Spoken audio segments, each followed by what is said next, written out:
What would you do if 5 orphaned boys you'd never met called you mama, and your heart said yes before your mind could say no? At 35, Grace Hamilton thought she knew where her life was going. She had a stable job as a librarian, a quiet home just outside Savannah, Georgia, and a husband she had loved since college. For 7 long years, they tried to build a family. Doctor visits, fertility treatments, endless prayers.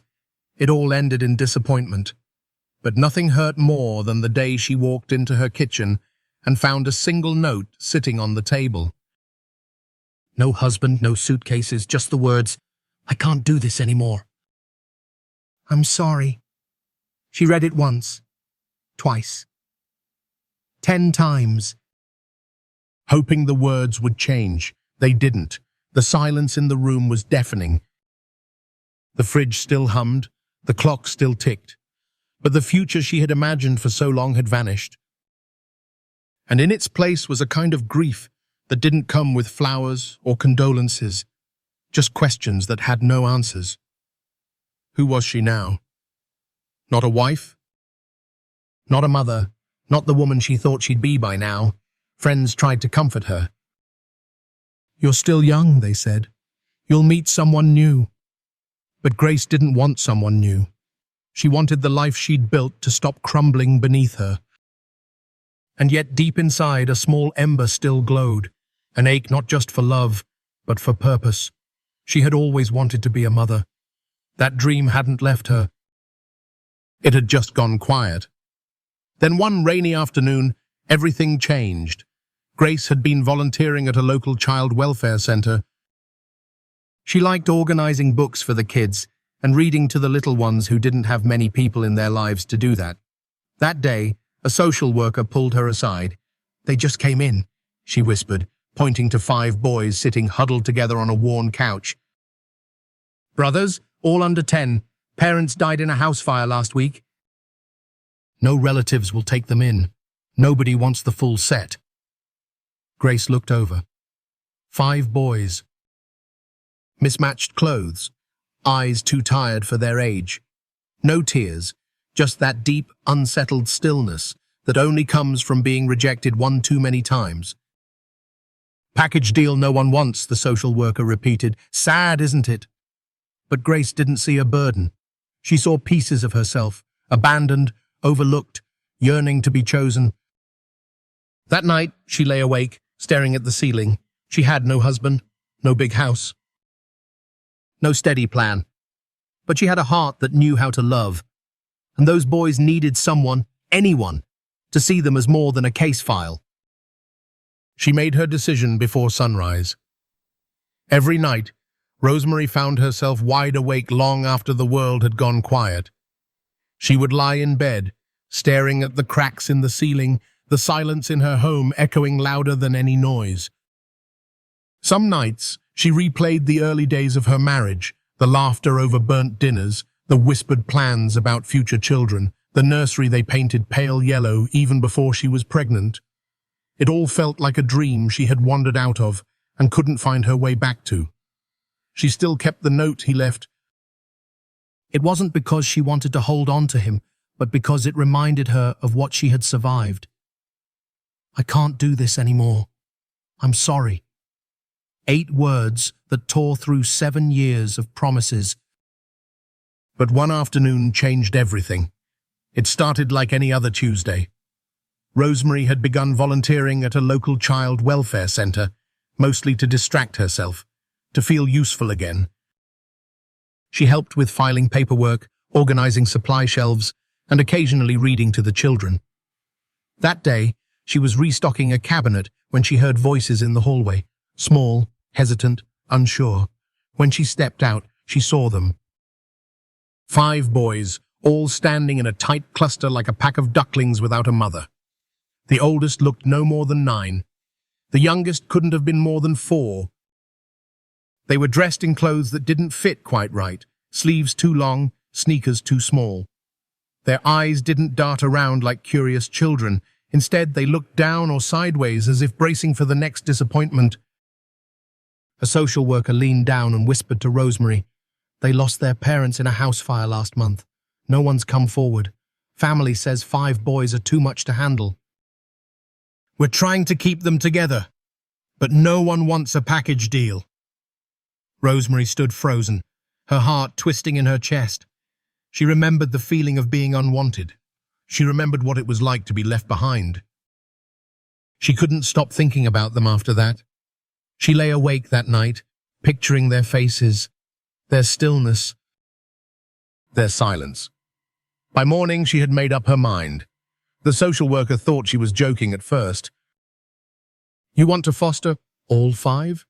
Rosemary nodded, nervous but resolute. I can't explain it. I just know they need someone. And I have room in my heart, if not in my house. The process wasn't simple. Background checks, home evaluations, stacks of paperwork. It took weeks. But Rosemary didn't falter. And finally, one by one, they came home. The first was Malik, the eldest. He barely spoke the first week, sitting in corners, always watching the others. He made sure they were fed first. He flinched whenever a door closed too loudly. Rosemary gave him space but made sure he knew he was seen. She'd leave out a mug of warm milk on the porch when he took his evening walks. By the second month, he started leaving her notes on napkins. Thanks for the eggs. The blanket was warm.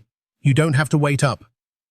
Then came Isaiah, a quiet boy with a brilliant mind. He loved puzzles and sat for hours taking apart old radios just to see how they worked. One day, Rosemary found him trying to fix her toaster. It never worked again, but she pretended it did just to see his face light up. The twins, Elijah and Ezra, arrived together like a whirlwind. They brought noise, chaos, and life. They scribbled on the walls, broke 2 lamps, and once tried to bathe the cat in the kitchen sink. But they also brought laughter. They danced to old Motown records and taught Rosemary how to make TikTok videos, though she never posted them. She just liked watching herself smile again. The last was Zion, the baby. He was quiet, but not withdrawn. He'd hum to himself in the mornings, tapping his spoon to the beat of whatever song was in his head. Rosemary caught him once singing to the plants in the backyard. She didn't interrupt. His voice, soft and pure, felt like sunlight breaking through clouds. Her house, once too quiet, now buzzed with life. The fridge emptied faster than she could refill it. The laundry pile was never-ending. And every evening, the living room turned into a symphony of homework questions, sibling squabbles, and gospel music playing softly from the old radio. But it wasn't always easy. There were nights when trauma surfaced, nightmares that made them scream, days when school didn't go well, weeks when one would retreat back into silence. Rosemary wasn't a therapist, but she was present. She listened. She hugged tightly when words failed. And she learned, slowly, that love didn't fix brokenness overnight, but it softened the edges. Bills piled up. Sometimes she had to choose between repairing the roof or replacing school shoes. She cut coupons, skipped meals, and picked up evening shifts at the community center, but she never let them see her worry. When they asked how she was doing, she always smiled and said, "Better now that you're home." And they believed her, because in her eyes, they saw something that no foster system, no distant relative, no counselor had ever shown them before. Permanence. This wasn't a temporary stop. This was home. Years passed in a blur of scraped knees, growing pains, birthday candles, and graduation ceremonies. She showed up for every recital, every science fair, every school meeting, even when she was running on 4 hours of sleep. One day she caught Isaiah looking at her with a strange expression. "What?" she asked, wiping flour off her hands. "Just thinking," he said. "About what? You're not our mom by blood, but I think you were always meant to be." She didn't cry in front of him. She waited until the house was asleep and cried into her pillow, not out of sadness, but because for the first time in a long while, she knew exactly who she was. Not the woman left behind, not the wife whose dreams didn't come true. She was Mama Rose now, a title she had earned not by birth, but by love. The years came fast and loud, like summer storms. One moment they were children, bickering over whose turn it was to do dishes, tripping over shoelaces, sneaking extra cookies. The next, they were young men with deeper voices, longer limbs, and questions no bedtime story could answer. Rosemary, or Mama Rose as they now called her, stood at the edge of their transformation with awe and exhaustion. Teenagers weren't just louder, they were complicated. Moody silences replaced tantrums. The twins discovered hair gel and opinions. Isaiah retreated into his headphones and coding projects. Malik became more withdrawn, shouldering responsibilities without asking. And Zion, sweet Zion, began to ask questions about where he came from, about why his parents were gone, why the world had been so unfair. Mama Rose didn't always have the answers. Sometimes she just listened. Other times she admitted she didn't know. But her presence remained the same. Steady, warm, unshakable. The boys knew they could push, slam doors, raise voices, but the woman who loved them never left. They fought over curfews, failed math tests, and girls whose names changed every few months. But they also built memories, late-night waffle runs, porch conversations under mosquito-filled evenings, and weekends volunteering together at the same child center where they once met her. Money was always tight. The roof still leaked when it rained. Sometimes the power bill had to wait a little longer. Mama Rose worked double shifts at the center and took odd cleaning jobs on weekends. She learned how to stretch $1 into dinner for 6, how to patch jeans until they were more thread than fabric. And when Malik got accepted into the state university on scholarship, she cried so hard, her hands trembled for hours. She watched them grow into themselves, each on a path that neither she nor life had ever planned. Malik found his calling in engineering. His calm, methodical mind thrived in the world of structures and designs. He spent nights at the kitchen table, drafting models out of toothpicks and glue, explaining load distribution to Mama Rose like she was his classmate, not his mother. Isaiah launched a tech blog out of his bedroom.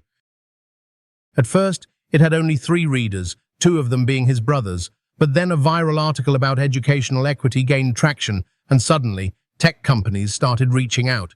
He saved every penny of ad revenue and used it to help underfunded schools access better software tools.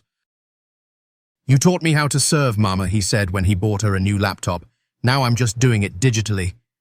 Elijah and Ezra, forever the twins, forever the energy, turned their passion for design into a clothing brand. What started as tie-dye t-shirts sold at church events turned into an online store. They called it Roots Royalty, a tribute to where they came from and who they were becoming. Their designs carried African prints with modern twists, and their mission was clear. Wear your story with pride. And Zion, the baby with the music in his bones, was the quiet surprise. He picked up an old guitar one day and never put it down. No one taught him, not formally. He just listened, felt, played. His voice was soft at first, barely above a whisper. But one night, Mama Rose found him singing in the hallway to calm Elijah after a panic attack. The melody was haunting, gentle, healing. She never forgot that sound. Years passed like minutes. And though they began to leave, first Malik, then Isaiah, the house never stayed quiet for long. They always returned. Holidays, birthdays, just because visits with fresh groceries and bigger hugs. One Sunday, Mama Rose stood in the kitchen stirring a pot of jollof rice when she felt a hand on her shoulder. It was Malik, taller now, with lines forming near his eyes, but still the same boy who once walked her grocery bags home without a word. "I've been thinking," he said. "It's time we gave you something back." "You give me enough," she replied. "Every call, every visit, every time you come home." He shook his head. "No, Mama. We're grown now. You gave us life when we had nothing. Let us do something for you." She smiled, kissed his cheek, and went back to stirring. She thought he meant a birthday gift. Maybe another new phone. A sweater. She didn't realize then, none of them ever did, what the boys were planning. Weeks turned into months.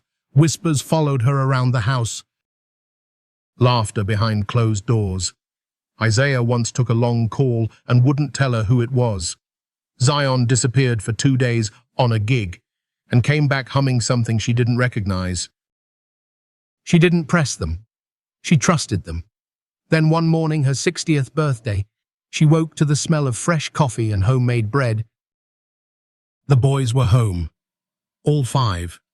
The twins were in matching pajamas, Isaiah wore an apron over his jeans, and Zion played softly on the guitar by the window.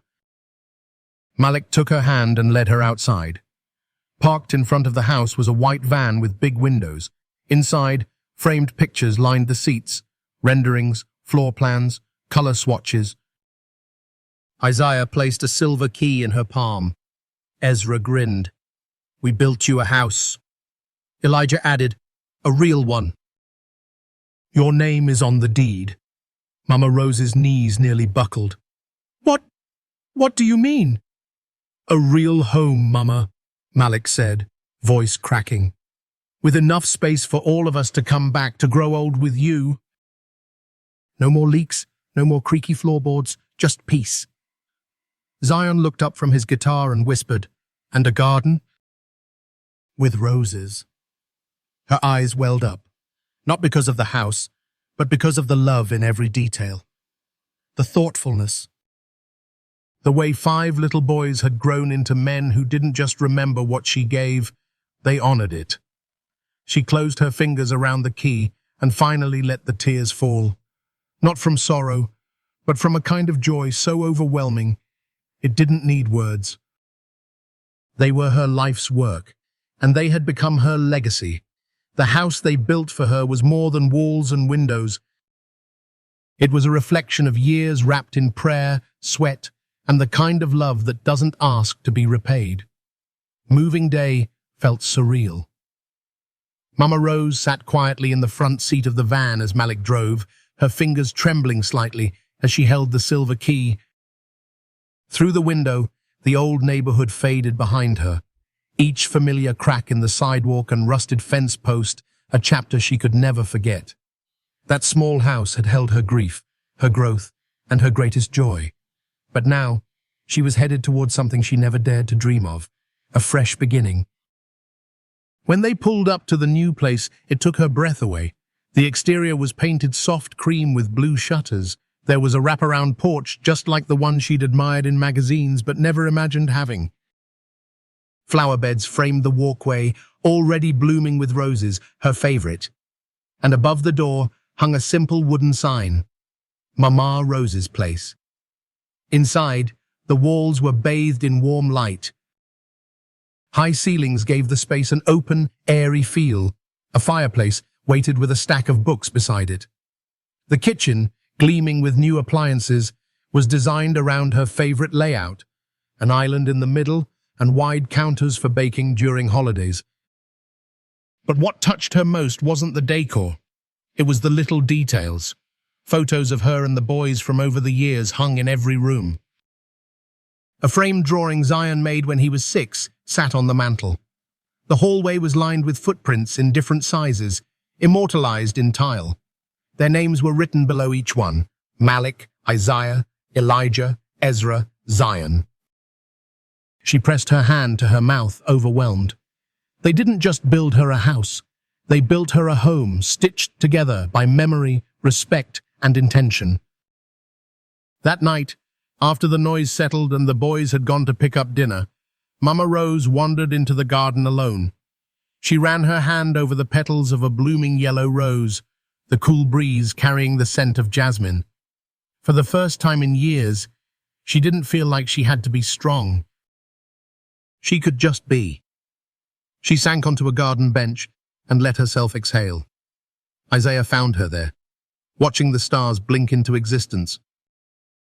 He didn't say anything right away, just sat beside her, letting the silence rest between them. Finally, he reached into his pocket and handed her a small notebook. "We all wrote something," he said. "Letters, stories, things we never got to say." She opened the first page. Malik's handwriting. It began with, "Thank you for choosing us when no one else would." She didn't make it past the second paragraph before the tears came. Over the next few days, the surprises didn't stop. Each room had a purpose, a reading nook, a meditation space. Even a room for guests, for when we visit and forget to leave, the twins joked. But there was one more surprise they hadn't revealed yet. It happened one Sunday morning, a few weeks later.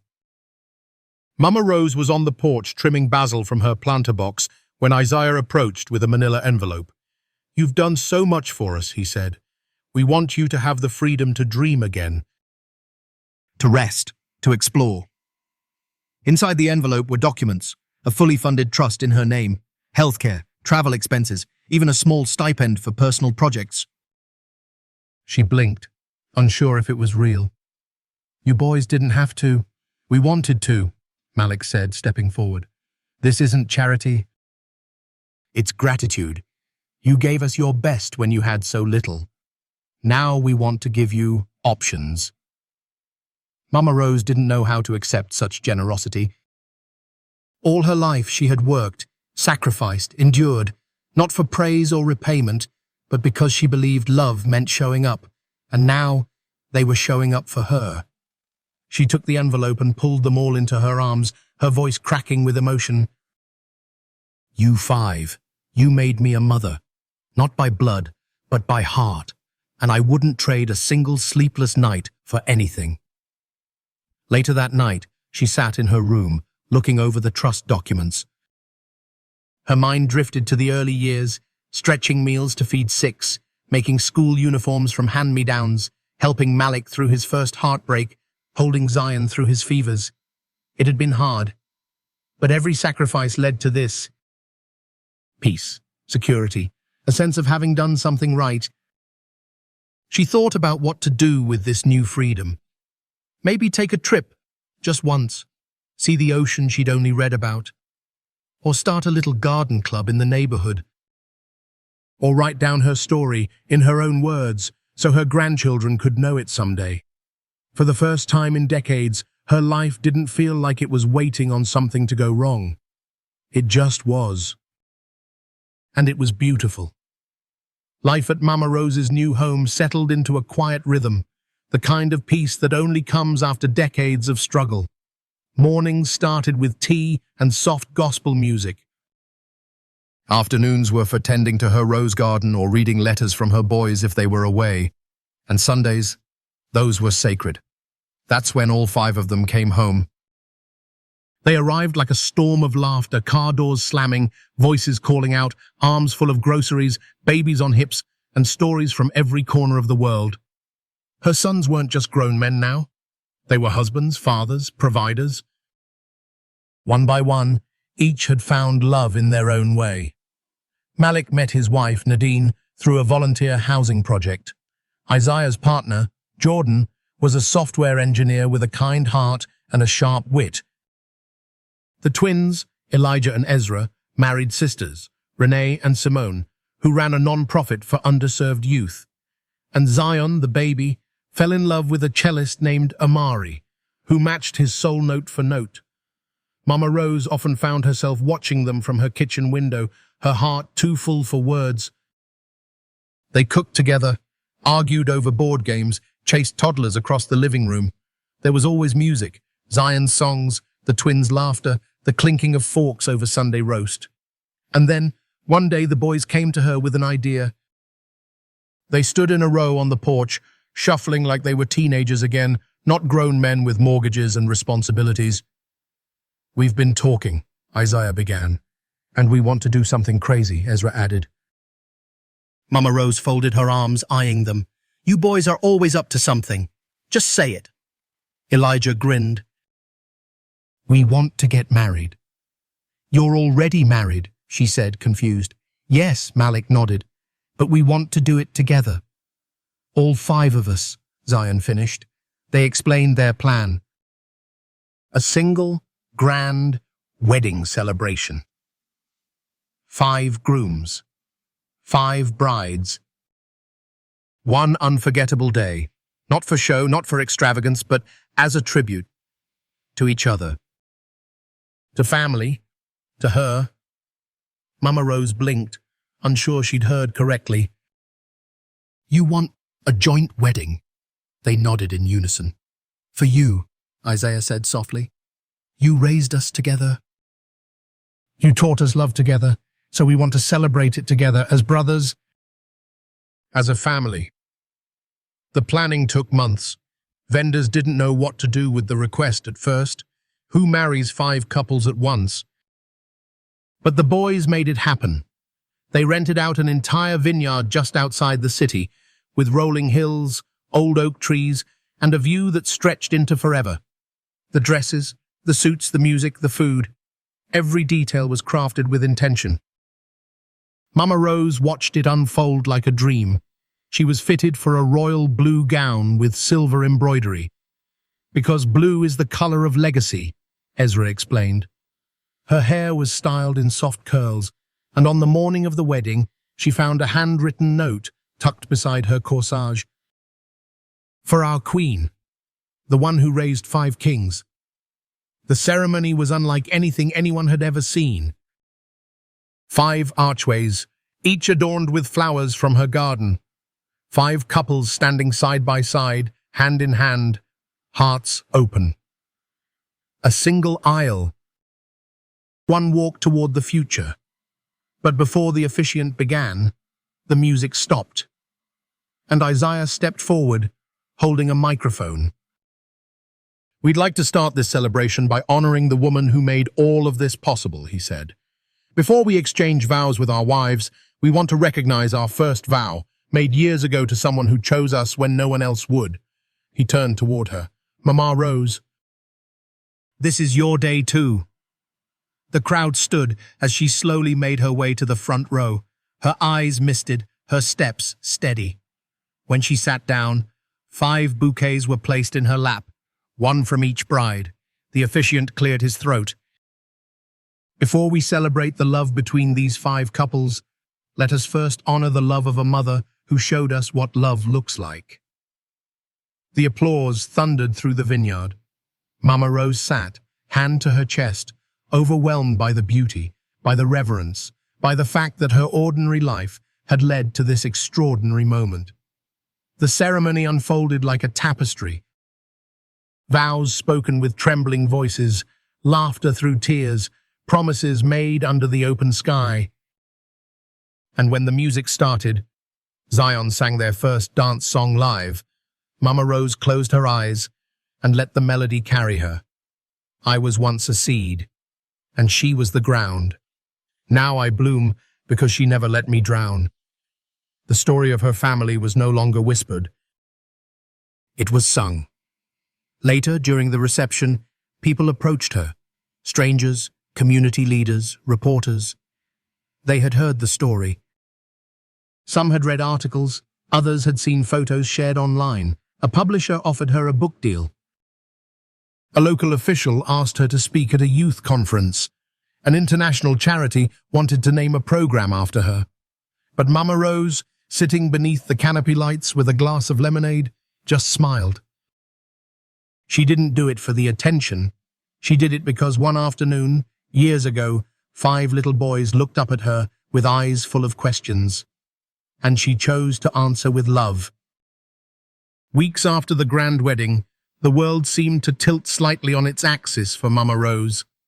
People she'd never met stopped her in the grocery store, asking if she was the Mama Rose. A woman at the bank cried when she recognized her. Someone even sent a bouquet of 100 roses with a note. You made me believe in love again. Her quiet story, once shared only around a dinner table or whispered in bedtime prayers, had made its way into the hearts of thousands. The photographs of her in the front row, dressed in royal blue, surrounded by her 5 sons and their glowing brides, had gone viral. An article titled, the woman who raised kings, had been picked up by national media. One interviewer called her a modern-day saint. Another described her as the mother America didn't know it needed. It was strange. Mama Rose had lived most of her life in the background, working jobs that didn't offer benefits, fixing meals from whatever was left in the pantry, walking to church in worn shoes, while whispering prayers for miracles she couldn't afford to dream. Now, people were listening to her story like it was a legend, and in some ways it was. But she didn't let it change her. She still woke early to sweep the front porch, still hummed old hymns as she folded laundry, still kept a running list of which grandchild liked strawberries and which one was allergic to peanuts. Fame, if that's what it was, hadn't made her forget the woman who once cried herself to sleep in a house too quiet for hope. Yet something had changed. There was a weight that had lifted, a lightness in her step. She could finally see the beauty in the life she had built, one not defined by the loss of a husband or the emptiness of a womb, but by the strength of a heart that refused to stop giving. One Saturday, Isaiah came by with a surprise. "I've been working on something," he said, handing her a small black tablet. He had created a digital archive, a living memory of their family's journey. Photos, voice notes, videos, letters. Stories from each of the boys, recorded in their own voices.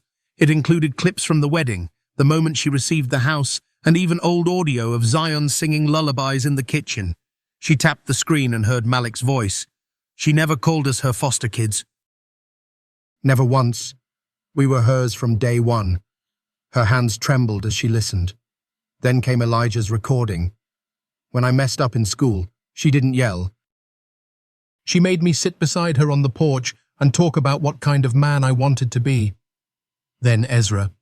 She taught me how to tie a tie, how to apologize, and how to walk into a room with my head high. Isaiah. She gave us rules, but she gave us freedom too. The freedom to be who we were. And finally, Zion, his voice soft, melodic. She's my first song. Every lyric I've ever written starts with her. She cried. Not the kind of tears that sting from pain, but the kind that wash everything clean. Isaiah leaned over. "We want to share it with the world." "If you're ready," she nodded slowly. "If it helps someone feel less alone, then yes." That digital story soon became a short documentary. Film crews visited the house, careful not to intrude, but eager to capture the sacred quiet of Mama Rose's world. The creaky floorboards, the worn Bible on the table, the laughter echoing in the hallways. People from every corner of the country began sending letters. Some wrote of their own heartbreak, divorces, infertility, children lost to the system. Others wrote to say thank you. One letter read, "You reminded me that love is still possible, even after everything." She kept every note in a shoebox under her bed. Meanwhile, life carried on. The twins opened a second fashion store in New York. Isaiah started mentoring young coders through a community nonprofit. Malik was appointed to lead a major engineering project in Chicago. Zion toured across Europe and surprised her by dedicating his first album to "The Woman Who Gave Me Rhythm and Reason." And yet, every Sunday, they came home. No matter where they'd been, what headlines they'd made, they returned.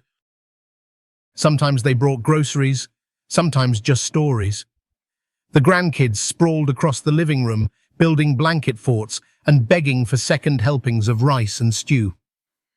One night, as they cleaned up after dinner, Zion leaned against the counter. "Mama, do you ever wish your life had gone differently?" She thought for a long moment.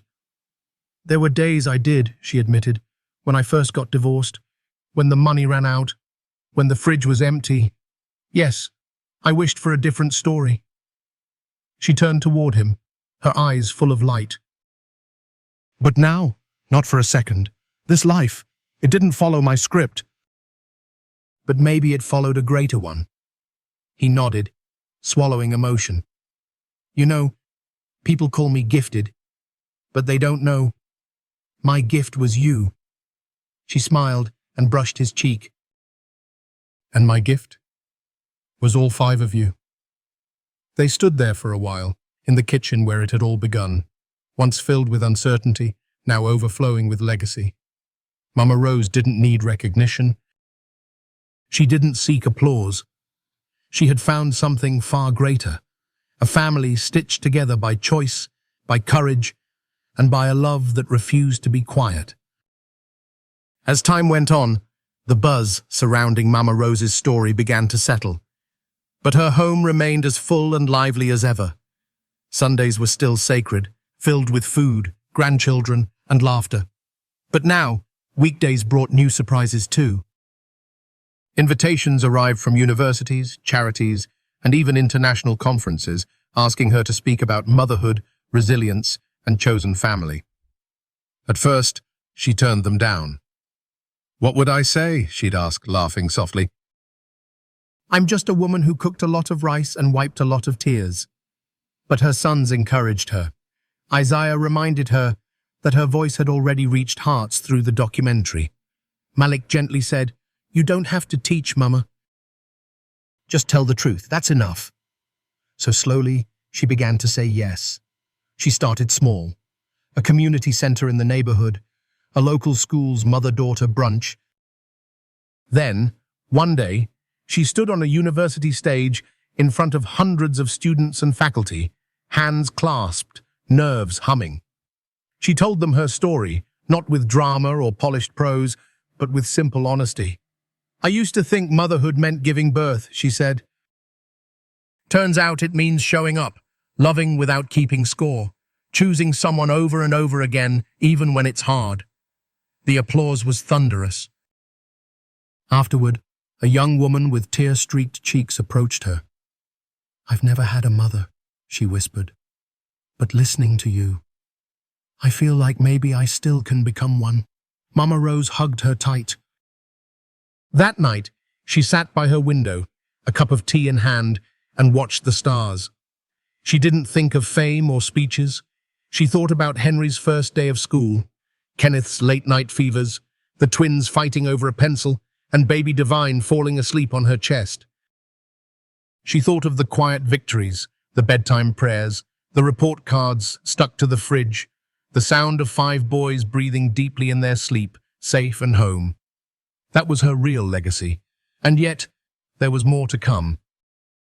One autumn afternoon, the boys gathered with their wives for a family meeting. Something serious, by the way they all looked at each other. "Mama," Elijah began, "we've been thinking. It's time to honor your story in a bigger way." Mama Rose raised an eyebrow. "Bigger than a wedding with 5 grooms?" They laughed. Kenneth explained, "We want to start a foundation, in your name. A place for kids like we once were," Ezra added, "and for women like you." "A center for family," said Malik. "Not just the kind you're born into, but the kind you choose." Zion finished the thought. "We'll call it the Mama Rose House." She stared at them, blinking slowly. "I don't need my name on anything," she said, her voice trembling. "But we do," Isaiah replied. "Because you're proof that one person, one choice, can change 5 lives forever." Construction began the following spring. Her sons funded the project entirely themselves, using portions of their businesses, investments, and even Zion's tour earnings. The land was donated by a former city councilwoman who had seen the wedding photos and declared, "This woman raised more men of character than most cities manage in decades." The Mama Rose house opened with little fanfare, just a quiet ribbon cutting, a prayer, and a plaque by the door that read, "Family is not always blood. Sometimes it's love, resilience, and the courage to show up." The center offered after-school programs, mentoring, parenting classes, and housing support for foster youth transitioning into adulthood. But it also had a garden, modeled after the one in Mama Rose's backyard, and a kitchen, where she sometimes taught the younger ones how to make stewed chicken or sweet bread from scratch. She became known as Mama Rose to dozens more, kids who dropped by after school, single mothers seeking advice, volunteers who stayed long after their shifts ended just to hear her tell stories on the porch. Every time someone asked how she did it, she'd smile and say, "One meal at a time, one hug at a time." That's how love grows. And it did. One of the boys, a quiet 12-year-old named Caleb, began staying later and later at the center. He struggled with trust, never smiled in photos, and flinched when touched. But after a few weeks of helping in the garden and sitting beside Mama Rose during story time, something shifted. One day, he left a crumpled note on her chair. "I don't know how to be loved, but I want to learn." She folded the note and tucked it in her Bible. Later that week, she told him gently, "Love's not a skill, baby. It's a seed. You just keep showing up and it grows." By the end of the year, Caleb smiled more than he frowned. He called her Mama R and started drawing houses, big ones with open windows and lots of beds. He told her he wanted to be an architect for people who never had a home. That night, she added his picture to her fridge, right next to one of 5 little boys from long ago. As winter settled over the city, blanketing the streets in quiet grey, Mama Rose's house remained warm and alive. Inside, the scent of ginger tea and cinnamon sweet bread floated through the air. Grandchildren darted across the floor, their laughter bouncing off walls that had once held only silence. Rose sat near the fireplace, knitting slowly, her hands still steady despite the years. She often found herself pausing, listening to the sounds of life around her, Zion's soft guitar humming from the porch, the click-clack of Isaiah's laptop keys at the dining table, the twins arguing good-naturedly over who made the better stew. It was chaotic, but it was her kind of peace. Still, she noticed something. Henry, her solid rock, had been quieter than usual. He visited, of course, always the first to arrive and the last to leave. But there was a tiredness in his eyes, a heaviness he carried that no one else seemed to see. Rose knew better than to press too hard, so she waited, watching with gentle patience. One evening, as snow began to fall, he stayed behind while the others took their families home. He sat by the kitchen window, cup of tea untouched, shoulders slumped. She joined him silently. After a long pause, he spoke. "Mama, what do you do when you feel like the person everyone counts on is the one falling apart?" Rose didn't answer right away. She let the question settle between them like the snowflakes outside. Then with her quiet strength, she replied, "You let someone else carry you, baby. Even if it's just for a little while."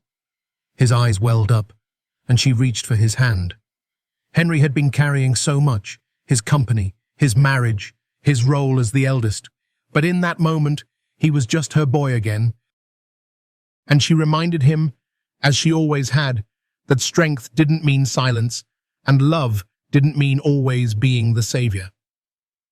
That night, she wrote each of her sons a letter. Not long, just enough. In each one, she told them a story, something she remembered from their childhood, a moment where she saw their soul shine through. She reminded them that no matter how tall they grew, how far they traveled, they were still rooted in the same love that once held them through storms. The letters arrived by mail, even though she saw most of them weekly. Zion cried when he read his. She had written about the time he sang himself to sleep at age 6, and how she stayed up, just listening, knowing then that his voice would carry people someday.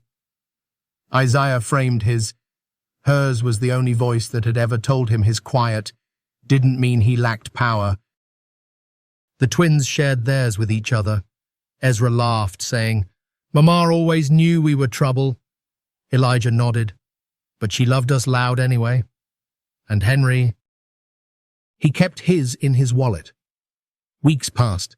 The boys returned to their lives, but something had shifted. Their phone calls became longer, their hugs tighter, and every now and then, one of them would show up at the house on a random weekday, no occasion, just thought you might want some help folding laundry, or brought your favorite jam, Mama. Rose never said it, but she knew. They were watching her more closely now, too. They could sense time doing what time does, slowing her steps, deepening the lines in her hands, softening her voice. One spring morning, she woke to find her garden already weeded, her pantry restocked, and fresh tulips on the kitchen table. No note. Just love, quietly delivered. It was the season of renewal. Trees bloomed. Children played barefoot, and at the Mama Rose house, something new had taken root. Inspired by Rose's letters, the center started a program called Letters of Legacy. Every child was encouraged to write a letter to someone they loved, someone they forgave, or even their future selves. Once a month, the letters were read aloud in a quiet circle. Some wrote to absent parents, some wrote to God. Some just wrote to Rose. One boy, 13-year-old Marcus, wrote, "I used to think family was something you had or didn't, but now I know it's something you can build." She cried when she read it. Not because it was poetic or perfect, but because it was true.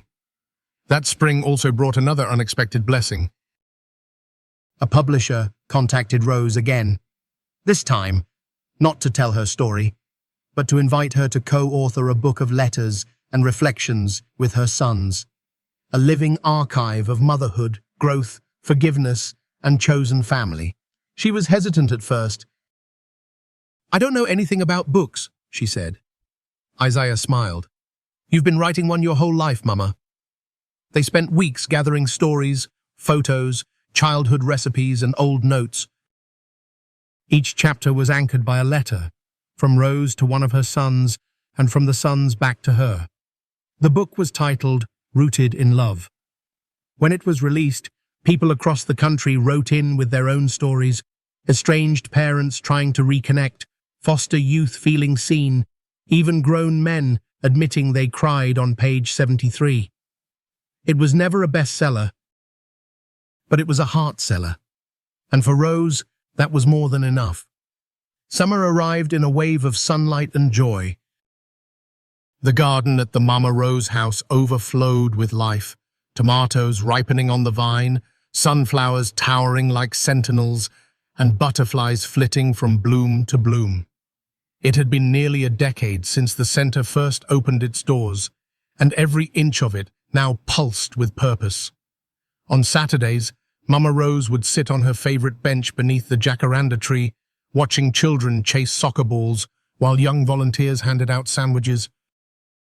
Sometimes she closed her eyes, letting the breeze carry the laughter to her ears like music. She never needed a title or recognition, but here she felt like a queen, quietly crowned by love. That summer, the boys, now men, had something else in mind. Another surprise, another tribute. But this time, they weren't just building something for her, they were building something with her. It began with a conversation over dinner. Isaiah, always the thoughtful one, leaned forward. "Mama, we've been thinking. You've given the world so much. Maybe it's time to help you share your wisdom before more people need to guess at it." She looked up from her plate. "What do you mean?" Malik grinned. "We mean a course, Mama, not just a book. A real program. A Mama Rose mentorship circle," Ezra said, lighting up. "For foster mothers, grandmothers, caretakers, anyone raising someone else's child with nothing but love and grit." Rose blinked. "You think people would listen to me?" Zion, always her softest soul, reached for her hand. "They already are. We just want to help them hear you louder." That night, Rose couldn't sleep. She sat in her rocking chair by the window, wrapped in a shawl, thinking of how far they had come. From nights without enough rice to share, to being asked to lead national conversations on family and love. It felt surreal, but it also felt right. She agreed. They launched the pilot that fall. The first cohort had 12 women, some mothers, some aunties, some just neighbors who had taken in children when no one else would. They gathered every Tuesday evening in a cozy room at the center, with tea, warm biscuits, and an open circle. Rose led the first session herself. She didn't use slides or notes. She simply told stories about Kenneth's stubborn silence and how she learned to wait instead of push, about how the twins nearly got expelled for fighting, but what they really needed was someone to ask why, about Divine's stage fright the first time he sang, and how she held his hand backstage even though hers was trembling too. The women listened, sometimes laughing, sometimes crying, but always nodding, because they saw themselves in her stories. They, too, had given without a roadmap, loved without limits, stayed when it would have been easier to walk away. Over the weeks, the circle grew.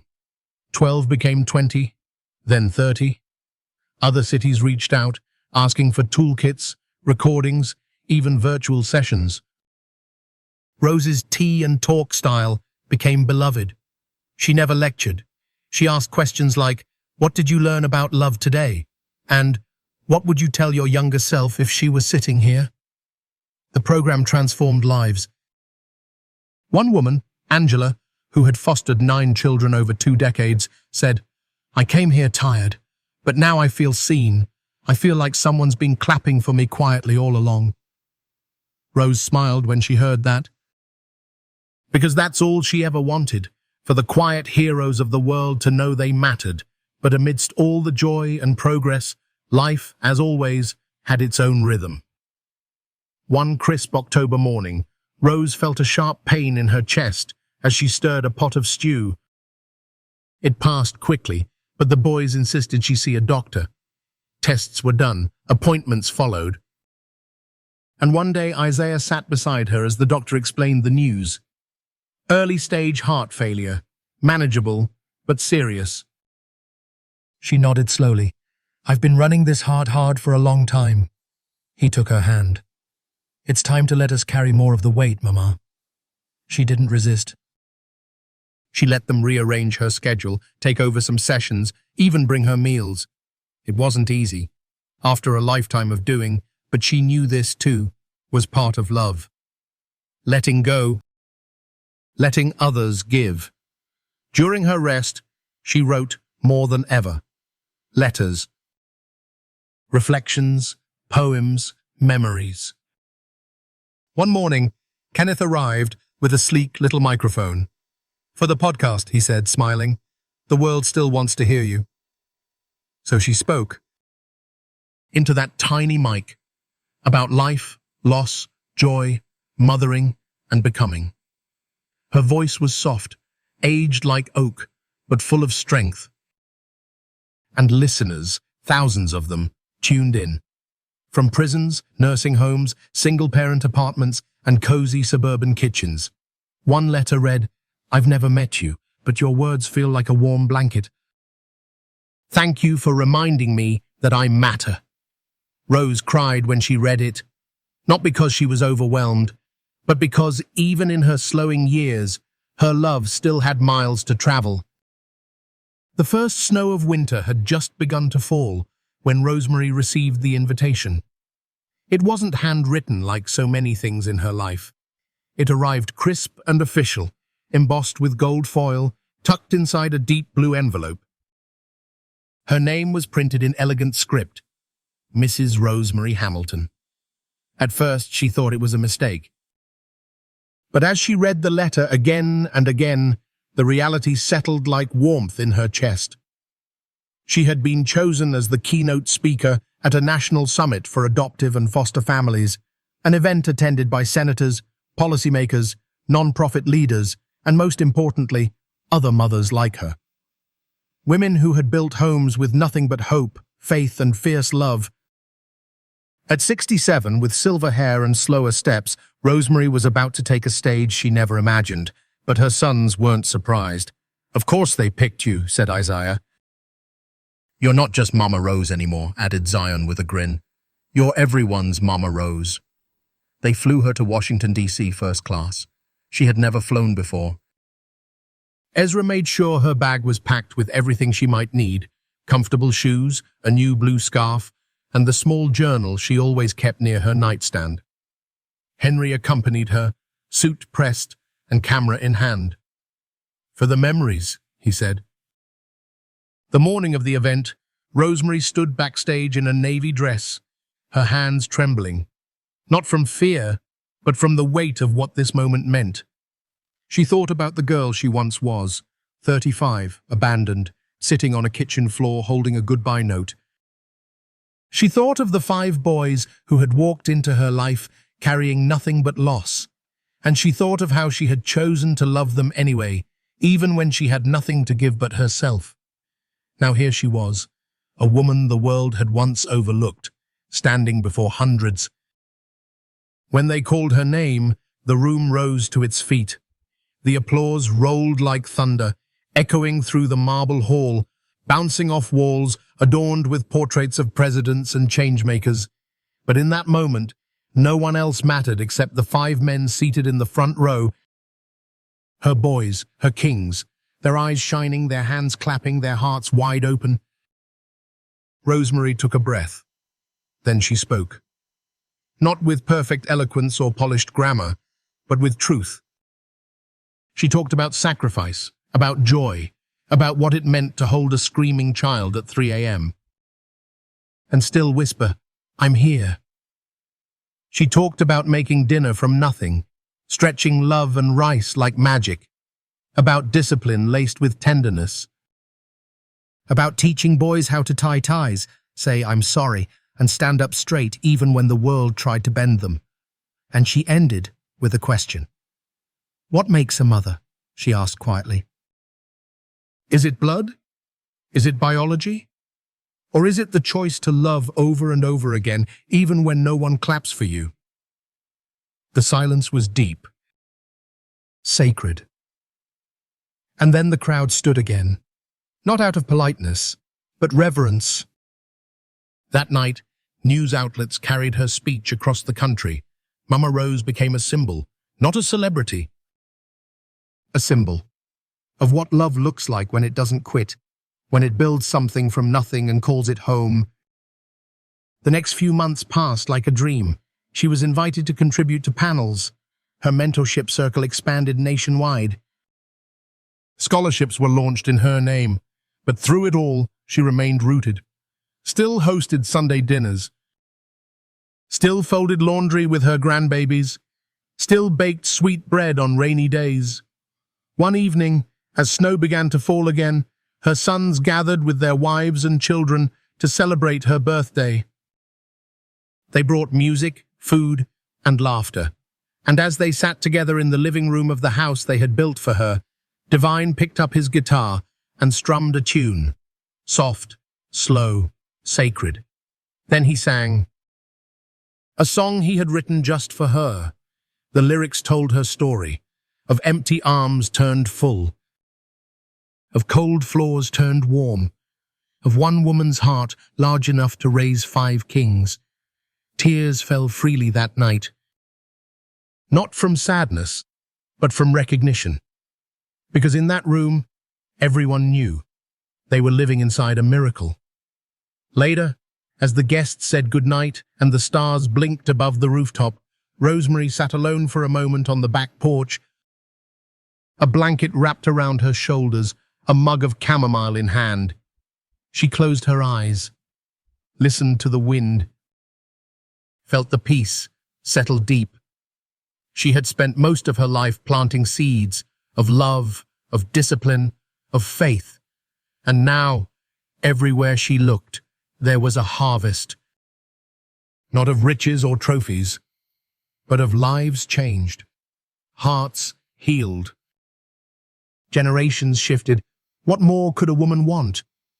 When Henry came out to check on her, she looked up and smiled. "I was just thinking," she said softly, "maybe this is what legacy means. Not what you leave behind, but who you lift while you're still here." Henry leaned down and kissed her forehead. "We're the lucky ones, Mama. You lifted us higher than we ever imagined." In life, not every door opens the way we expect. Grace Hamilton never gave birth to a child, never had the family she once dreamed of, but she ended up raising 5 extraordinary men.